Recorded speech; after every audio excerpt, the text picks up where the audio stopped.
દારૂના દૂષણ મુદ્દે પણ ઉદ્યોગપતિ કરશનભાઈ પટેલે મોટું નિવેદન આપ્યું છે। તેમણે કહ્યું કે પાટણમાં ખુલ્લેઆમ દારૂ વેચાય છે, પાટણની આસપાસમાં દારૂના અડ્ડા ચાલે છે। સંમેલનમાં પ્રતિજ્ઞા લેવડાવાય અને એ જ સ્થળે મહેફિલ થાય। સમાજ સુધારવાના સંમેલન બાદ એ જ સ્થળે મહેફિલ થાય છે।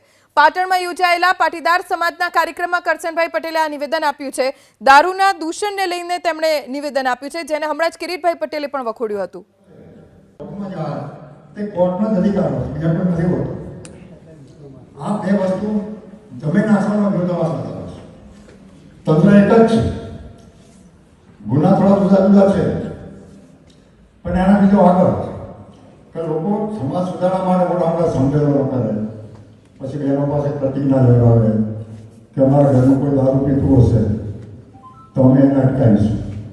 તો એ વાત સાચી છે, બહેનો ભારત અટકાવી શકે।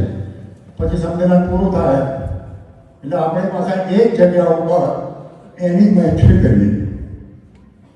ખ્યાલ શું કામ માગું છું, જે જમીન ઉપર તમે પ્રતિજ્ઞા લેવડાવી એ જમીન ઉપર જેને પ્રતિજ્ઞા લેવડાવી એ લોકો જ પછી ત્યાં મહેફિલ કરે અને લોકોને બધાને ખબર હોય।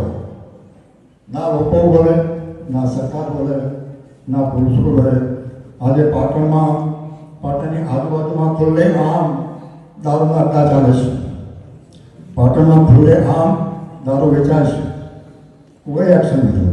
કેમ? કાપડ કહેવત છે ને, ગાંધી અને કંઈકનું સૈયાદ। અસ્મિતા ન્યૂઝમાં સમય છે વિરામનો। વિરામ બાદ અન્ય સમાચાર આપ જોતા રહો એબીપી અસ્મિતા।